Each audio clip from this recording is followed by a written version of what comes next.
So here is the S-bomb project. As you can see, I already got started. Kind of get into the interior, which is what I've been working on. We'll get into that shortly, but just wanted to let you guys know what we're paying for everything. So what's going on with this? This is a budget build. We got the whole front end. We got 2 hoods. It's got a full interior in it. We got this truck for $400. So $400 is what I paid for it with no engine in it, no drivetrain, anything like that. But I did get a lot of parts with it. And then we go over to the engine. So I got this whole drivetrain, full running drivetrain. It's out of my friend Sergio's truck. I heard it run. It's a good running engine. It's got a mild cam in it. So I got this engine with all the accessories, the carburetor, the coil there that you can see right there, the 350 trans with a low car shifter. I got this drive shaft with it that's for an S-10, so it'll fit right in this truck. And I got these long tube headers, the radiator, and the fan. We got all of this for $1,500.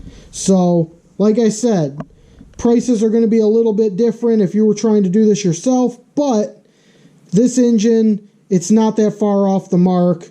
You could probably get a used engine just like this for right around the same amount of money, give or take a few $100.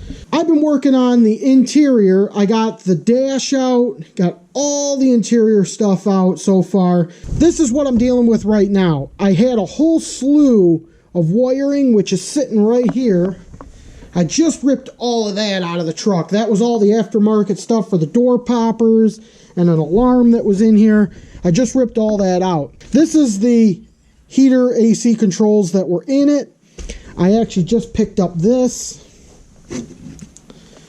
which is a stock non-AC heater control. So we're going to put this in there, but all the wiring was cut for that. So you can see all this wiring was cut, but I'm tracing it all down. I'm going to get all that put back in. And then some of the wiring was messed up for the ignition, so I got to get that all spliced back in. There's some Scotch locks still on here that I got to get rid of and fix all that. I want to get this clutch pedal out of here, so I'm going to work on getting all that fixed up.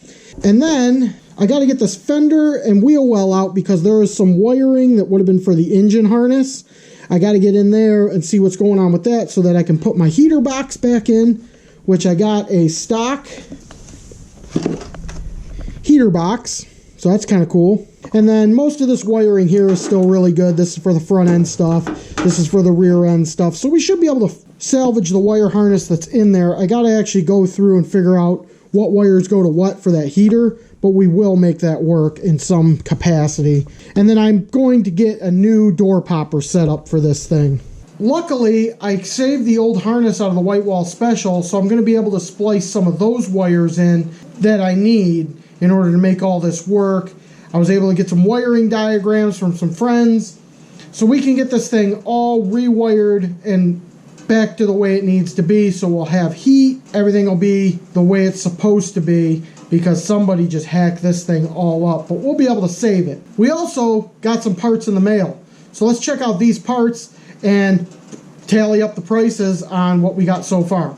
Alright guys, so as you can see, I got some parts laid out on the table here, and I got a pretty big piece there on the ground. First we'll start with the big piece. Got me a nice fuel tank from Rock Auto, steel fuel tank, and it also comes with a lock ring and O-ring. The fuel sender I have on order, that'll be coming soon. The fuel tank was $81.79. Wasn't the cheapest one they had, but I thought it was the one that'll best fit this project. Next up, fuel tank straps. Now I'm not sure if these are going to work 100%. We won't know until we get into it, but these are what they had listed for the truck. Fuel tank straps were $12.65. I also got an assortment of connectors and relays from the junkyard. Went and did a little junkyard hopping. Was able to get the plug for the blower motor, the plug for the blower motor resistor, the starter relay. This we're actually going to use as the stoplight relay because right now there's no stoplight relay, so the brake lights aren't going to work. So we're going to use this as the stoplight relay. I think this was originally a air compressor relay, but it'll work for a stoplight relay just the same. And we got the blower motor relay. And then we also got this plug for the engine harness so we can make all that stuff work. So got all those plugs for $5 at the junkyard, so add that to our tally. Then we were able to pick up this cup, which is for the fuel filler neck, and right next to it the fuel filler neck. This cup was $5.83, and the fuel filler neck, which is brand new, was $22.76. Now, you guys are probably asking, why didn't I get this stuff from a junkyard? Well, in my experience, these are almost always broken. Pretty sure the one on the White Wall Special is broken. So I just said, you know what, for $5, I'll just get one that's brand new, ready to go. I went with a brand new fuel filler neck that I was actually surprised I could still get brand new straight from GM. I got this because I want the whole fuel system to be fresh. I don't want to worry about any dirt, any gunk, anything getting in that system. So we're going to get a fresh piece of rubber hose for this, fuel line rubber hose for this, and rubber hose for this as well for the vent, and new clamps and everything, because I want this all to be brand new. We'll also get a brand new cap as well. That's pretty good. I'm pretty happy with how much we're spending on this. We're still well in budget. So the parts tallied up today brings us to a total of $128.03.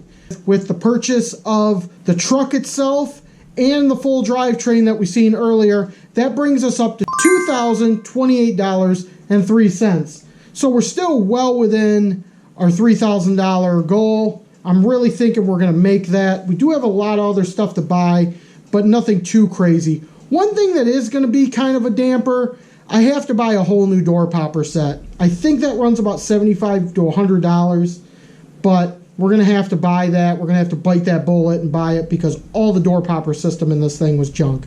So I just want to start fresh, get a fresh new one. Let's go in and check out the stuff that I'm going to fix right now before this episode's over. So mainly what I got to fix is I got to fix this ignition here. We got some bare wires showing. We got this wire which needs to be lengthened. So we're going to fix all that. I also want to get rid of this Scotch lock right here because I hate Scotch locks. And then we also got to check into this. Put this harness back in here because I pulled this out so I could get that clutch pedal out, which we're not going to need. And then get this all hooked up really nicely so that this is gone. This is for that clutch neutral safety switch. So we want to make sure to get that taken out. And then we're going to go over here. We're going to get all this cleaned up. We're going to get our wiring back put in over there and basically get everything wired in so that we don't have to worry about this wiring anymore. So what do you say we get to it and get this wiring straightened out?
all the wiring for the interior harness, the dash harness, the blower motor harness, and I even wired in a relay for the brake lights because for some reason it was cut out of the harness. I got all that stuff wired up. It's not taped up yet. I don't know if you can really see it, but we'll pull you in here in a minute and I'll show you everything I did. But it's pretty much good to go. So what I want to do next is I want to get the fender on, because the fender has the power block where all the power wires go to. So I want to get that fender on there, and then we're going to put some power to this system. Hopefully, fingers crossed, this thing doesn't catch on fire, but I'm going to want to put power on it so that we could check this stuff, make sure it works. We can also go around and check everything else. We can make sure the headlight circuit works. We can make sure the starting circuit works, make sure everything works.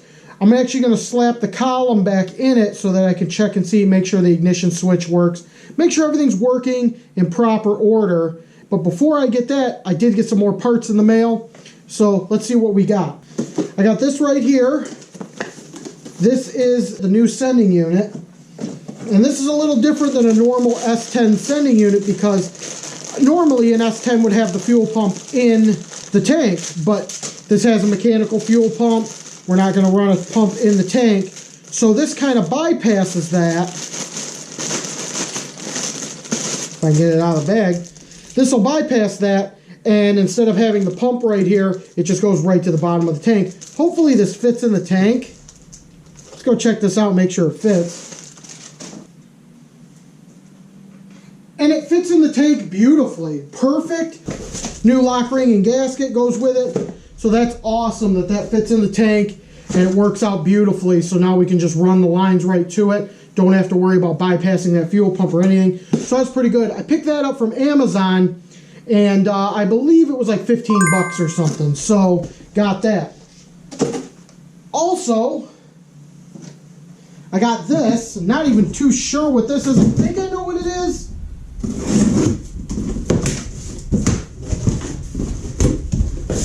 Oh, okay.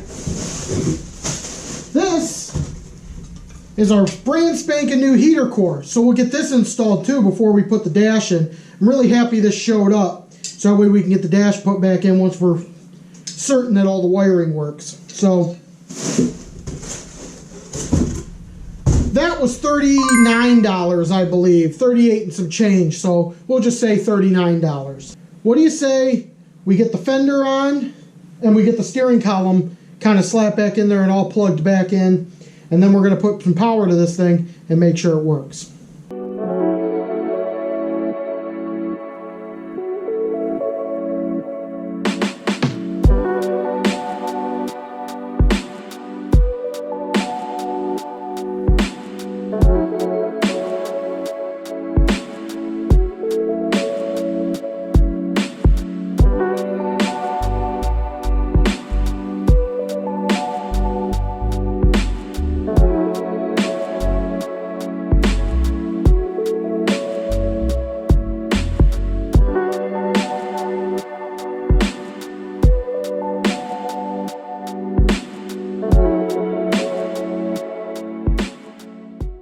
Okay guys, so I got everything hooked up. You can see my wiring. It's routed, just with zip ties right now. Once I know this works and everything's good, then we'll go ahead and get this all taped up and looking good. I'm going to also get this box cleaned up and then mounted. But for right now, I just want to make sure everything works, or at least hopefully everything does. And instead of hooking up a battery, I got this jump box. I don't know if this is really the best way to do it, but it's the best way that I know. I'm going to ground this to the body. Why do I feel I'm like Tim Allen doing this? But anyway, okay, so I ran me a wire to that power block. So now I can just clamp the wire without, hopefully without touching ground somewhere, but that should be good. And then we'll take this and hopefully get a good ground out of it. Now hopefully we should have power to the system. See what happens. I'll get out my test light. We'll check it for power. Always want to be smelling for burning. So I don't need to light my garage on fire today. Okay. Okay, so we got power going to the system. Let's check our key on power. See if the ignition's working and everything's working properly. Another thing we can do is check our headlights. So now I got the headlights in the on position. So this is our headlight circuit here. So it should be... Let's see if that light turns off with the switch. If it does, then we know our headlights are working. Yep. We have headlights. So the headlight circuit's working, so that's a big plus. Alright guys, so everything's looking really good. Put power to the system, no fires, and everything is working. The turn signal circuit is a little dim. I'm thinking it's the flasher, so we'll go ahead and we'll change out that flasher, and I think that will take care of it. If not, we'll start tracing some wiring, probably a ground issue or something like that, but I'm pretty sure it's the flasher. So we'll get that changed, we'll get the hazard flasher changed, and then we'll see where we're at. But right now, everything's looking good.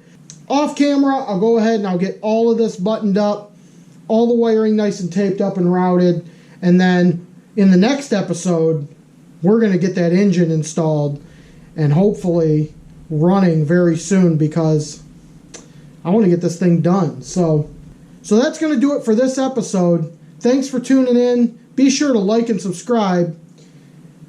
And I'll see you guys next time on the Whitewall Steve Good Enough Garage. S-Bomb's coming along good. Pretty happy with it. So see you guys next time.